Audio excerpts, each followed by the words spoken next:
Everyone, Kian here. Our Bible verse for today is all about Psalms 37 verse 7. Ang sabi po dito, "Be still before the Lord and wait patiently for Him.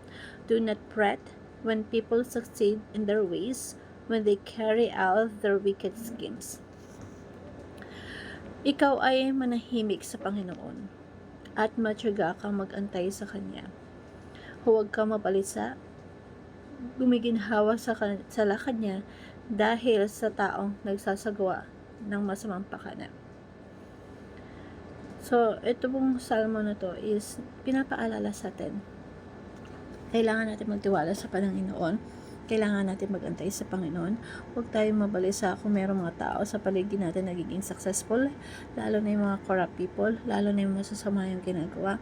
Nakita mo, mihiga na sa quote and quote na katagumpayan ng buhay. Pero sabi dito sa Bible, huwag kang mabalisa.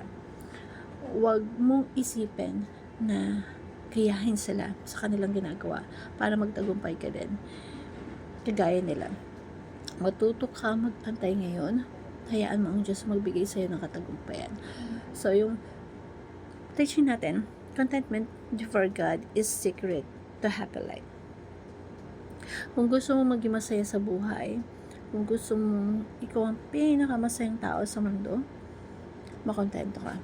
Makontento tayo before God. Sa harapan ng Panginoon, kung ano yung binibigay sa atin ng Panginoon, makontento tayo. Alam mo yun, kapag ikaw ay hindi kontento sa buhay, kahit anong meron ka, kahit na mas maunlad ka pa kaysa sa iba, kahit na yung buhay mo, pinapangarap na ng tao sa paligid mo, pero kung hindi ka magiging masaya. Pero kapag kontento ka sa buhay, kahit mas mahirap ka pa, kahit marami ka pang struggles, kumpara sa mga tao sa paligid mo, kahit na mas mababa pa yung estado ng pamumuhay compare sa paligid mo, kung kontento ka, ikaw ay mas magiging masaya kaysa dun sa mga mas maunlad sa buhay, kaysa dun sa tinatawag natin successful. Mas magiging masaya ka pa rin sa kanila kung ikaw ay kontento. So, contentment with God is the secret to a happy life. So, be still with the Lord. Manahimik ka sa Panginoon. Makontento ka na andyan yung Panginoon sa'yo. Mataga ka magantay sa Kanya.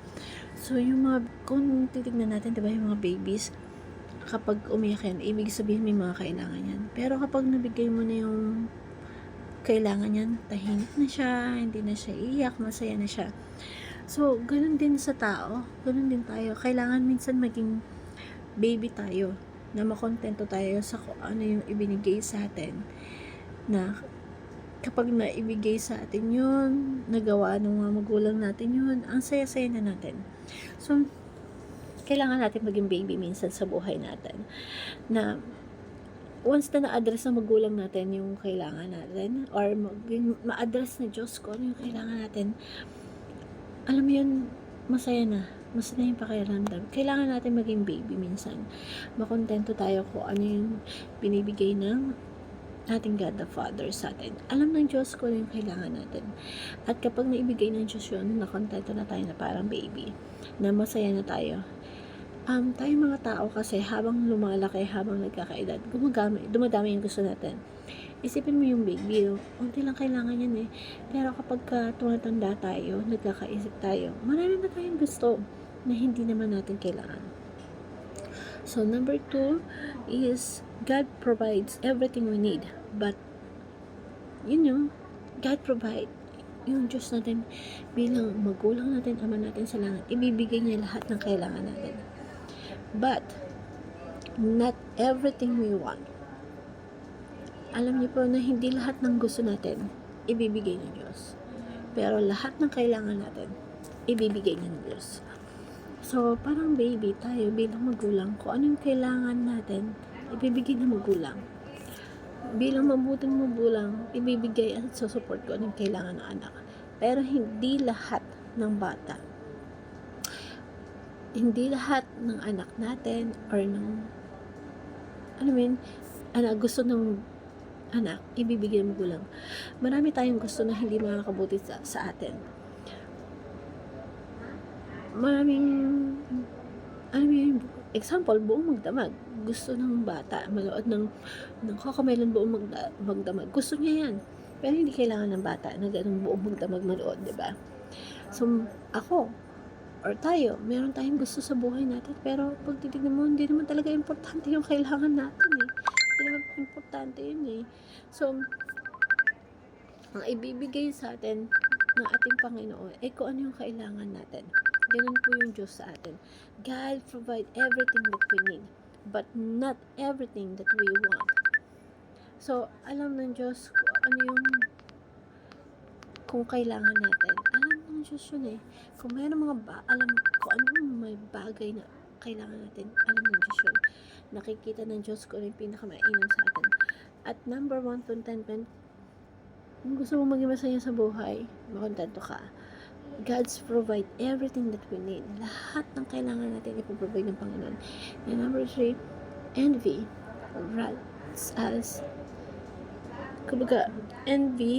robs us to our joy in Christ. Kapag nainggit tayo sa ating kapwa, ninakaw nito yung kaligayahan na meron tayo.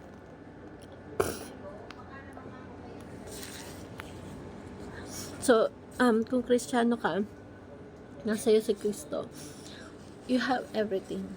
Jesus is everything.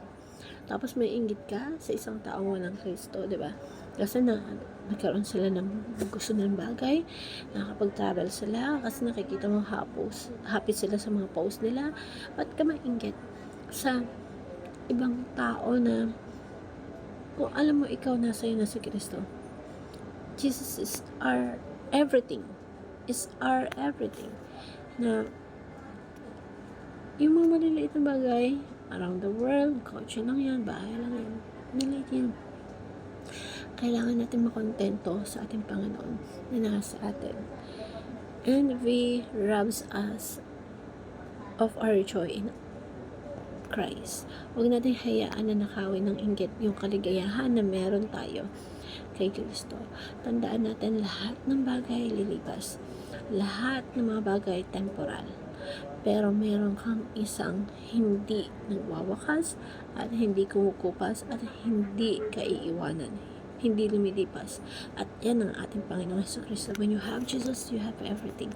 Kahit pa yung mga tao sa paligid mo, kapwa mananampalataya mo, naging successful, pero kung ikaw wala ka pang ganun sa estado ng success, huwag ka mainggit. Kung tayo mainggit sa kahit kanino, nanakawin lang nito yung kaligayahan na meron tayo kay Kristo. So, let's be the happiest persons on earth. The happiest people on earth. Sa anong paraan? Contentment. Be contentment. God's provide everything that we want at huwag tayo mag-alala kasi ibibigay ng Diyos. Pero hindi ibig sabihin ng lahat ng gusto mo ibibigay niya. Envy robs our joy in our Christ. So, receive only what God gives outside of the evil. So, ito, kung meron mga opportunities na dumating sa atin, sa paligid natin, sila ay naging successful sa mga opportunities na yun, tapos hindi tayo naging successful. Lagi nating isa-isip na that's not for us. Hindi yun para binigay ng Diyos, hindi yun galing sa Diyos. Kapag hinapin mo yung ganung opportunities, hindi na yun galing sa Diyos. That's evil. Receive only what God's give. Kung ano yung binigay sa'yo, makontento ka. Yun yung tanggapin mo outside of that evil. So, kapag may opportunity na naka-offer sa bawat isa atin, tingnan mo na. Check mo muna kung galing kay God. Kung hindi galing kay God, huwag tanggapin. Or mo nalang pansinin. Galing nyo kay God, yun napaka the best na opportunity and blessings. Kasi pag hindi galing kay Diyos, tukso yan eh. May mga opportunity na lumalapit sa atin, pero hindi galing kay God, tukso yan at ikapapahamak ng bawat isa sa atin yan. Do our best while waiting for God's success. So, yung be still before the Lord and wait patiently to our God. Mahinahimik tayo, makontento tayo sa Diyos. Do not threat, huwag tayo mabalisa. When people succeed in their ways, huwag tayo mabalisa, huwag tayo mainggit. Kasi there's always the right time for us Maraming bagay na pwede mo makuha yung success pero nasa baluktot yung pamamaraan. So, do your best. Gawin mo yung pinaka-the best na trabaho or yung pinaka-best na gagawin at ialay mo yun sa panghayaan mo yung Diyos yung promote sa'yo. Do your best in business, do your best in educations, do your best in studies, sa lahat ng ginagawa mo, do your best. Let God give success. So, be the happiest persons by being content in Christ. Ikaw po at ako ay meron tayong opportunity na nasa harapan natin. Yung karapatang maging pinakamasayang tao sa mundo. And when you have Jesus, you have everything. When you don't have Jesus, you have nothing. Tandaan mo yan. Lagi niyo pong tandaan to at naway itong verse na to malaki po yung maitulong sa atin. So, the happiest persons on earth is to be with God. Tayo ay tagapagmana ng ating Panginoong Jesucristo, yung redeemed world, yung perfect world, perfect creations, yung original creations of God. Lahat yun kay Kristo. At isipin mo, lahat, the whole universe, heaven and earth, lahat ng yun kay Kristo na pwede mong manahin. So, good day everyone and God bless. Hope you like this verse. Thank you everyone.